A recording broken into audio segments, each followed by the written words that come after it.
Hi ಸ್ನೇಹಿತರೆ, ಎಲ್ಲರಿಗೂ ನಮಸ್ಕಾರ. ನೋಡಿ, ಗೃಹಲಕ್ಷ್ಮಿ ಯೋಜನೆಯ ಪ್ರತಿಯೊಂದು ಫಲಾನುಭವಿಗಳಿಗೆ ಸರ್ಕಾರದಿಂದ ಭರ್ಜರಿ ಗುಡ್ಡಿಸ್ನ ಕೊಟ್ಟಿದ್ದು, ನಿಮ್ಮ ಬ್ಯಾಂಕ್ ಖಾತೆಗೆ ಒಟ್ಟು 6,000 ಹಣ ಜಮಾ ಆಗ್ತಾ ಇದೆ. ಸರ್ಕಾರದಿಂದ ಗೃಹಲಕ್ಷ್ಮಿ ಯೋಜನೆಯ 16 ಮತ್ತು 17ನೇ ಕಂತಿನ ಹಣ ಮತ್ತು ಅನ್ನಭಾಗ್ಯ ಯೋಜನೆಯ ಪೆಂಡಿಂಗ್ ಇರುವಂತಹ ಎಲ್ಲ ಕಂತಿನ ಹಣ ಅಂದರೆ ಸುಮಾರು 2,000 ಹಣ ಪ್ರತಿಯೊಂದು ಫಲಾನುಭವಿಗಳಿಗೆ ನಾಳೆ ಸೋಮವಾರ ಅಂದರೆ ಜನವರಿ 6ರಂದು ಕರ್ನಾಟಕದ 27 ಜಿಲ್ಲೆಗಳ ಪ್ರತಿಯೊಂದು ಫಲಾನುಭವಿಗಳಿಗೆ 6,000 ಹಣ ಒಟ್ಟಿಗೆ ನಿಮ್ಮ ಬ್ಯಾಂಕ್ ಖಾತೆಗೆ ಜಮಾ ಆಗ್ತಾ ಇದೆ. ಈ ಒಂದು ಹಣನ ನೀವು ಪಡಿಬೇಕು ಅಂದರೆ ಸರ್ಕಾರ 5 ಹೊಸ ನಿಯಮಗಳನ್ನ ಕೂಡ ಜಾರಿಗೆ ತಂದಿದೆ. ಹಾಗಾದರೆ ಬನ್ನಿ ಸ್ನೇಹಿತರೆ, ಆ ನಿಯಮಗಳು ಏನು ಅಂತ ತಿಳ್ಕೊಳ್ಳೋಣ. ಅದಕ್ಕಿಂತ ಮೊದಲು ವಿಡಿಯೋ ನೋಡ್ತಾ ಇರುವ ಪ್ರತಿಯೊಬ್ಬರ ಹತ್ರ ಕೂಡ ಒಂದು ಚಿಕ್ಕ ರಿಕ್ವೆಸ್ಟ್ ಇದೆ. ನೀವೇನಾದ್ರೂ ಇನ್ನೂ ಕೂಡ ನನ್ನ ಚಾನಲ್ನ ಸಬ್ಸ್ಕ್ರೈಬ್ ಆಗಿಲ್ಲ ಅಂದರೆ ದಯವಿಟ್ಟು ಪ್ರತಿಯೊಬ್ಬರೂ ಚಾನಲ್ನ ಸಬ್ಸ್ಕ್ರೈಬ್ ಮಾಡ್ಕೊಳ್ಳಿ, ಹಾಗೆ ವಿಡಿಯೋಗೆ ಒಂದು ಲೈಕ್ನ ಕೊಡಿ. ಹೌದು ವೀಕ್ಷಕರೇ, ಸಾಕಷ್ಟು ದಿನಗಳಿಂದ ಗೃಹಲಕ್ಷ್ಮಿ ಯೋಜನೆಯ 16ನೇ ಕಂತಿನ ಹಣಕ್ಕಾಗಿ ಪ್ರತಿಯೊಂದು ಫಲಾನುಭವಿಗಳು ವೆಯ್ಟ್ ಮಾಡ್ತಾ ಇದ್ರಿ. ನಮ್ಮ ಬ್ಯಾಂಕ್ ಖಾತೆಗೆ ಯಾವ ದಿನ ಹಣ ಜಮಾ ಆಗುತ್ತೆ ಅಂತ ಸಾಕಷ್ಟು ಫಲಾನುಭವಿಗಳು ಕಮೆಂಟ್ನ ಕೂಡ ಮಾಡ್ತಾ ಇದ್ರಿ.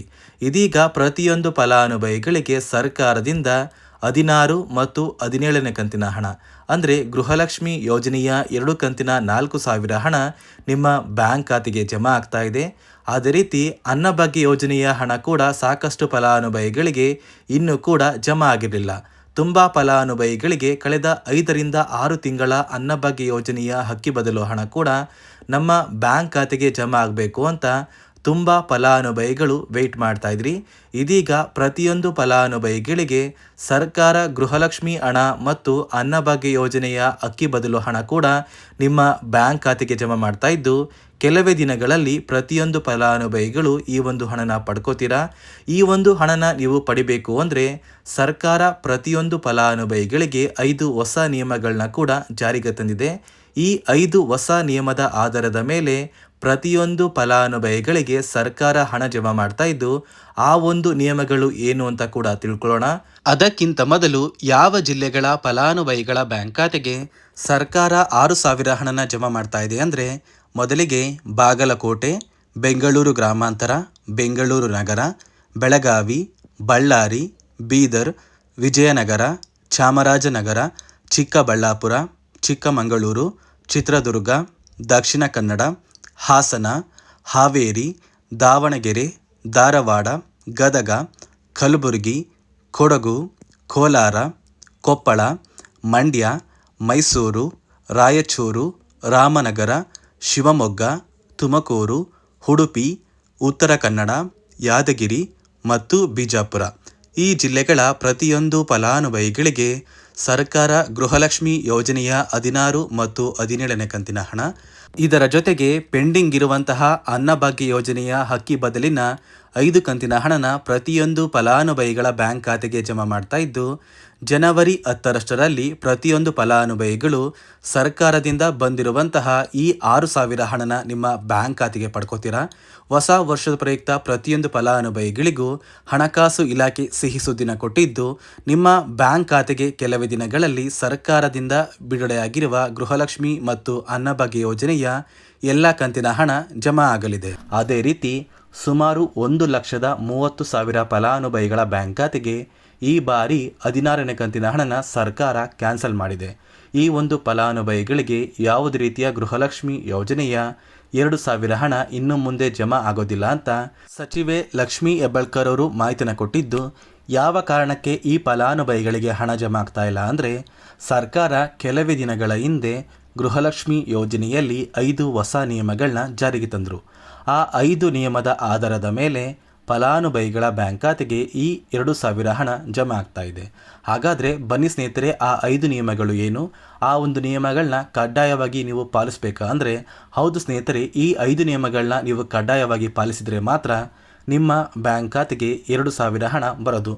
ಹಾಗಾದರೆ ಬನ್ನಿ ಸ್ನೇಹಿತರೆ, ಆ 5 ನಿಯಮಗಳು ಏನು ಅಂತ ತಿಳ್ಕೊಳ್ಳೋಣ. ನೋಡಿ ಸ್ನೇಹಿತರೆ, ಮೊದಲನೆಯ ಒಂದು ನಿಯಮ ಬಂದು, ಗೃಹಲಕ್ಷ್ಮಿ ಯೋಜನೆಯ ಪ್ರತಿಯೊಂದು ಫಲಾನುಭವಿಗಳು ಯಾರೆಲ್ಲ ಇದ್ದೀರಾ, ನಿಮ್ಮ ಮನೆಯ ಪ್ರತಿಯೊಂದು ಸದಸ್ಯರ ಆಧಾರ್ ಕಾರ್ಡ್ನ ನಿಮ್ಮ ಬಳಿ ಇರುವಂತಹ ಒಂದು ರೇಷನ್ ಕಾರ್ಡಿಗೆ ಕಡ್ಡಾಯವಾಗಿ ಲಿಂಕ್ ಮಾಡಿಸ್ಬೇಕು. ಈ ಒಂದು ನಿಮ್ಮ ಆಧಾರ್ ಕಾರ್ಡ್ನ ಲಿಂಕ್ ಮಾಡಿಸೋದಕ್ಕೆ KYC ಅಂತ ಕರೀತಾರೆ. ಸಾಕಷ್ಟು ಫಲಾನುಭವಿಗಳ ಒಂದು ರೇಷನ್ ಕಾರ್ಡಿಗೆ KYC ಪೆಂಡಿಂಗ್ ಇದೆ.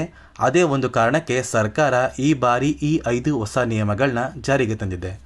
ಅದೇ ರೀತಿ ಎರಡನೆಯ ಒಂದು ನಿಯಮ ಬಂದು ಸಾಕಷ್ಟು ಫಲಾನುಭವಿಗಳ ಒಂದು ಆಧಾರ್ ಕಾರ್ಡ್ ಏನಿದೆ, ಆ ಒಂದು ಆಧಾರ್ ಕಾರ್ಡ್ 15 ವರ್ಷ ಅಥವಾ 15 ವರ್ಷಕ್ಕಿಂತ ಹೆಚ್ಚು ಹಳೆಯ ಆಧಾರ್ ಕಾರ್ಡ್ ಆಗಿದೆ. ಈ ಒಂದು ಫಲಾನುಭವಿಗಳು ಅವರ ಆಧಾರ್ ಕಾರ್ಡ್ಗೆ ಯಾವುದೇ ರೀತಿಯ ತಿದ್ದುಪಡಿ ಕೂಡ ಮಾಡಿಸಿಲ್ಲ ಮತ್ತು ಯಾವುದೇ ರೀತಿಯ ಒಂದು ಅಪ್ಡೇಟ್ನ ಕೂಡ ಮಾಡಿಸಿಲ್ಲ. ಅದೇ ಒಂದು ಕಾರಣಕ್ಕೆ ನಿಮ್ಮ ಆಧಾರ್ ಕಾರ್ಡ್ನ ನೀವು ತಿದ್ದುಪಡಿ ಮಾಡಿಸಿಲ್ಲ ಅಂದರೆ ನಿಮ್ಮ ಬ್ಯಾಂಕ್ ಖಾತೆಗೆ 2,000 ಹಣ ಜಮಾ ಆಗ್ತಾ ಇಲ್ಲ. ಮತ್ತೆ ಸ್ನೇಹಿತರೆ, ಸರ್ಕಾರ 16ನೇ ಕಂತಿನ ಹಣನ ಜಮಾ ಮಾಡುವ ಮುಂಚೆ ಪ್ರತಿಯೊಂದು ಫಲಾನುಭವಿಗಳ ಒಂದು ದಾಖಲಾತಿಗಳನ್ನ ಮರುಪರಿಶೀಲನೆ ಮಾಡಿದ್ದಾರೆ. ಈ ಒಂದು ಸಂದರ್ಭದಲ್ಲಿ ಫಲಾನುಭವಿಗಳು ಸರ್ಕಾರಕ್ಕೆ ತೆರಿಗೆನ ಕಟ್ತಾ ಇರೋದು ತಿಳಿದು ಬಂದಿದೆ. ಅದೇ ರೀತಿ 4ನೆಯ ಒಂದು ನಿಯಮ ಬಂದು ಸರ್ಕಾರದಿಂದ ಬರುವಂತಹ ಒಂದು ರೇಷನ್ನ ಕಳೆದ 3 ತಿಂಗಳಿಂದ ನೀವು ಪಡ್ಕೊಂಡಿಲ್ಲ ಅಂದರೆ ನಿಮ್ಮ ಬ್ಯಾಂಕ್ ಖಾತೆಗೆ ಗೃಹಲಕ್ಷ್ಮಿ ಯೋಜನೆಯ ಹಣ ಜಮಾ ಆಗೋದಿಲ್ಲ. ಮತ್ತು ಸ್ನೇಹಿತರೆ, 5ನೆಯ ಒಂದು ನಿಯಮ ಬಂದು ನಿಮ್ಮ ಒಂದು ವಾರ್ಷಿಕ ಆದಾಯ 7 ಲಕ್ಷಕ್ಕಿಂತ ಕಡಿಮೆ ಇರಬೇಕು. ಒಂದು ವೇಳೆ ವಾರ್ಷಿಕ ಆದಾಯ 7 ಲಕ್ಷಕ್ಕಿಂತ ಜಾಸ್ತಿ ಇದ್ದರೆ ನಿಮ್ಮ ಬ್ಯಾಂಕ್ ಖಾತೆಗೆ ಗೃಹಲಕ್ಷ್ಮಿ ಯೋಜನೆಯ ಹಣ ಬರೋದಿಲ್ಲ. ಈ 5 ನಿಯಮದ ಆಧಾರದ ಮೇಲೆ ಪ್ರತಿಯೊಂದು ಫಲಾನುಭವಿಗಳಿಗೂ ಹಣ ಜಮಾ ಆಗ್ತಾ ಇದೆ. ನೋಡಿ ಸ್ನೇಹಿತರೆ, ನಾಳೆ ಸೋಮವಾರದಿಂದ ಪ್ರತಿಯೊಂದು ಫಲಾನುಭವಿಗಳಿಗೆ ಸರ್ಕಾರದಿಂದ ಒಟ್ಟು 6,000 ಹಣ ನಿಮ್ಮ ಬ್ಯಾಂಕ್ ಖಾತೆಗೆ ಜಮಾ ಆಗುತ್ತೆ. ಆದಷ್ಟು ಬೇಗ ಪ್ರತಿಯೊಂದು ಫಲಾನುಭವಿಗಳು ಈ ಒಂದು ಹಣನ ಪಡ್ಕೋತೀರಾ ಅಂತ ಹೇಳ್ತಾ, ಇದಿಷ್ಟು ಗೃಹಲಕ್ಷ್ಮಿ ಯೋಜನೆ ಕುರಿತು ಸರ್ಕಾರದಿಂದ ಬಂದಿರುವಂತಹ ಹೊಸ ಮಾಹಿತಿಯಾಗಿದೆ. ನಾನು ಕೊಟ್ಟಿರುವಂತಹ ಮಾಹಿತಿ ನಿಮಗೆ ಇಷ್ಟ ಆಗಿದ್ರೆ ನನ್ನ ಚಾನಲ್ನ ಸಬ್ಸ್ಕ್ರೈಬ್ ಮಾಡ್ಕೊಳ್ಳಿ, ಹಾಗೆ ವಿಡಿಯೋಗೆ ಒಂದು ಲೈಕ್ನ ಕೊಡಿ.